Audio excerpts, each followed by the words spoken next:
నమస్తే అండి. Welcome back to my channel Sunitha Kandakatla. అసలు ఇవాళ మార్నింగ్ ఈ బ్రేకింగ్ న్యూస్ చూస్తుంటే అండి, ఈ వాల్వో బస్సు మన హైదరాబాద్ నుండి బెంగళూరు వెళ్ళే బస్సు యాక్సిడెంట్ అయింది కదా. సో సాడ్ అండి. అసలు నిద్రలో మనకేం జరుగుతుందో తెలియకుండానే చనిపోవడం అనేది ఎంత బాధాకరమైన విషయం కదా. ఈ కర్నూలులో నియర్ బై కర్నూలు మండల్ దగ్గర చిన్న టేకూరు దగ్గర యాక్సిడెంట్ అయిందని పొద్దున న్యూస్ చూసాము. అంటే జడ్చర్ల దగ్గర బస్సు ఆగిందంటండి. అంటే బ్రేక్ లంచ్కి డిన్నర్కి ఆపుతారు కదా, అక్కడ ఆగిన తర్వాత డ్రైవర్ ఎక్స్చేంజ్ అయ్యారంట. డ్రైవర్ మారాడు. అరౌండ్ 2:00, 2:30, బిట్వీన్ 2:30 అందరూ పూర్తిగా గాఢ నిద్రలో ఉన్న టైంలో ఒక యాక్సిడెంట్ జరిగితే మనకు తెలియకుండానే మనం చనిపోవడం అనేది ఎంత ఎంత ఘోరమైన పరిస్థితి కదండి.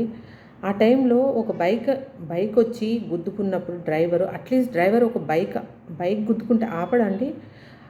ఇప్పుడు మామూలుగా వాళ్ళు చెప్తుంది ఏంటంటే, ఆ బైకు డీజిల్ ట్యాంక్ దగ్గర బైక్ యాక్సిడెంట్ అయితే దాన్ని రప్చర్ చేసుకుని దాన్ని లాక్కుంటూ ఈ డ్రైవర్ ముందుకు వెళ్ళిపోతే అక్కడ మంటలు చెలరేగాయి. దానివల్ల ట్యాంక్ దగ్గర మంటలు వచ్చాయి కాబట్టి అంత సివియర్ యాక్సిడెంట్ అయింది. ఎవరు తప్పండి ఇది? అసలు ట్రావెలర్సు, ఈ బస్ డ్రైవర్లు ఎంత ఇర్రెస్పాన్సిబుల్గా ఉన్నారు. అండ్ మోరోవర్ డ్రైవర్ ఫస్ట్ దూకేశాడట. ఇద్దరు డ్రైవర్లు, అతని హెల్పరు, వాళ్ళంతా బాగా దూకారు. ఇప్పుడు ప్రికాషనరీ మెజర్మెంట్స్, డోర్స్ ఉంటాయి కదా వెనకాల, అవి ఓపెన్ అవుతున్నాయా లేదా అని చూసుకునే పరిస్థితిలో కూడా లేరు. మెలకు ఒక ప్యాసింజర్ వెనకాల నుండి ట్రై చేస్తే, వాళ్ళు ఎంతో సేపు ట్రై చేస్తే కానీ ఆ వెనకాల డోర్ ఓపెన్ అవ్వలేదు. 40+ ప్యాసింజర్స్ ఉన్న దాంట్లో 10-12 మంది సేవ్ అయ్యి మిగతా వాళ్ళు సగం మంది చచ్చిపోయి సగం మందికి దెబ్బలు తగిలి ఉంటే ఇది ఎవరి రెస్పాన్సిబిలిటీ అండి? ఇంత ఘోరమైన యాక్సిడెంట్ జరగడం అనేది. ఇది ఒకటి జరిగిందా? ఎన్ని జరుగుతున్నాయి ఈ వాల్వో బస్సెస్. మెయిన్గా వాల్వో బస్సెస్ బెంగళూరుకి అందరు జాబ్ చేయడానికి లేకపోతే ఈ హాలిడేస్ అయిపోయి వెళ్ళే వాళ్ళే కదా. ఎన్ని ఆశలతోటి, ఎన్ని డ్రీమ్స్ తోటి ఉండి ట్రావెల్ చేస్తుంటారు. పొద్దున్నే వెళ్తాము, వాళ్ళ రెగ్యులర్ వర్క్సే ఉంటాయి అనే దాంట్లోనే వెళ్ళి ఉంటారు కదా. వాళ్ళకి తెలియకుండానే వాళ్ళు చనిపోవడం ఇలా జరిగింది. అసలు ఇట్లాంటివి అరికట్టాలంటే ఏం చేయాలండి? ట్రైన్స్ ప్రిఫర్ చేయండి. ట్రైన్ యాక్సిడెంట్ కావా అంటే అలా అని మనం ఆర్గ్యూ చేయలేము. కానీ కంపారిటివ్లీ బస్ జర్నీ కన్నా ట్రైన్ జర్నీ చాలా సేఫ్ అండి. చాలా సేఫ్. గవర్నమెంట్ ట్రైన్స్ వాడడానికి ట్రై చేయండి. ఈ బస్సులు, వాల్వో బస్సులు చాలా డేంజర్ అండి. చాలా డేంజర్. ఎందుకంటే ఓవర్ స్పీడ్లో వెళ్తారు. ఓవర్ స్పీడ్లో వెళ్ళడం వల్ల ఏమవుతుందంటే కంట్రోల్ తప్పుతుంది. ఒక బైక్ యాక్సిడెంట్ అయ్యి అసలు ఆ బైక్ని రాసుకుంటూ పోవడం అంటే ఆ డ్రైవర్ ఎంత ఒళ్ళుపై తెలియకుండా వెళ్తున్నాడండి. బైక్ యాక్సిడెంట్ అయితే ఆపాలా?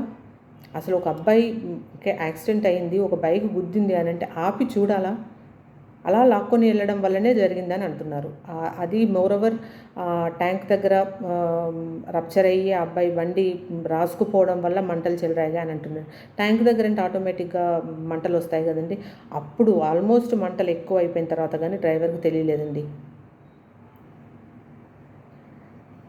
సో ఇవన్నీ కొంచెం చాలా జాగ్రత్తగా ప్రయాణాలు అవి చూసుకొని చేయండి.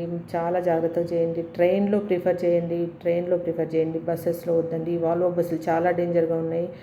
అసలు 10 డేస్కి 15 డేస్కి ఒక యాక్సిడెంట్ చూస్తూనే ఉన్నాము. అసలు ఈ వాల్వో బస్సులో ఎక్కిన వాళ్ళు యాక్సిడెంట్ అవుతే బతికి బట్టగట్టడం అనేది చాలా కష్టంగా ఉందండి. చాలా కష్టంగా ఉంది. ప్లీజ్ చాలా సేఫ్గా ఉండండి అందరూ. ఇట్లాంటి యాక్సిడెంట్స్ జరగకుండా ఉంటే బాగుంటుంది. మోరోవర్ ఇట్లాంటి బస్సులను అసలు బ్యాన్ చేసేయాలండి. ఈ వాల్వో బస్సెస్ అంత బస్సులో 40 మందిని ఎక్కించడం అంటే ఎంత కంజెస్టెడ్గా ఉంటుందో బస్సు చెప్పండి. థ్యాంక్ యూ సో మచ్ అండి.